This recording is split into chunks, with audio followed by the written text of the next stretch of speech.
Welcome to the Talking Heart, always connected though miles apart. Like the lotus flower grows from the mud, transforming pain into power, we rise above.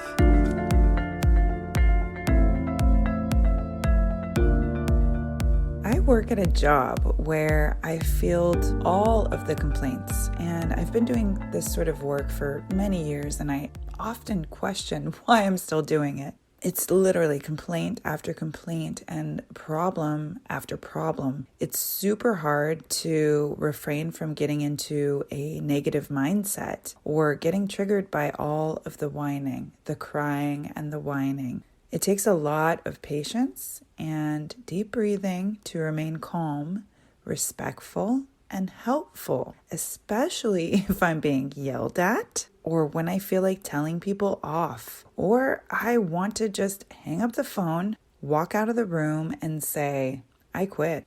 I'm needed by many people in all aspects of my life, at work, home, with my children, my family, my friends. I'm trying not to be a complainer as I'm complaining about the complainers, because I am grateful that I'm needed, and I'm grateful that I'm loved, and I'm grateful that I have purpose. But I'm just sharing, some of my feelings associated with this. I tend to get overwhelmed by the neediness, the pulling, the poking, the prodding, and sometimes when I've been poked and prodded too much, I can feel my inner bear being summoned. And that's never good for myself or anyone around me, because I can feel myself begin growling with frustration and my blood pressure rising, and I can feel my razor sharp claws begin to pop out.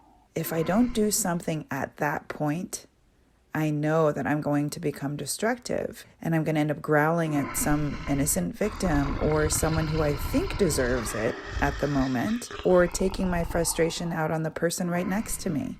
I've been known to act this way from time to time, and it's a state that I find myself in. And if I don't gather my composure quickly, I find myself looking back on a trail of destruction, kind of like a fire that quickly burns out of control, and then it burns everything in its wake.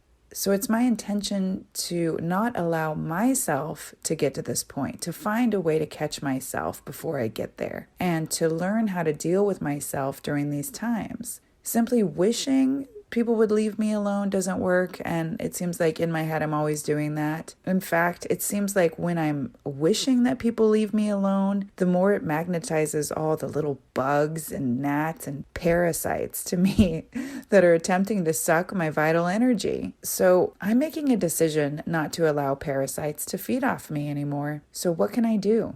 And I tried this tonight and it worked. Remove myself from the situation and disengage from all external energy completely.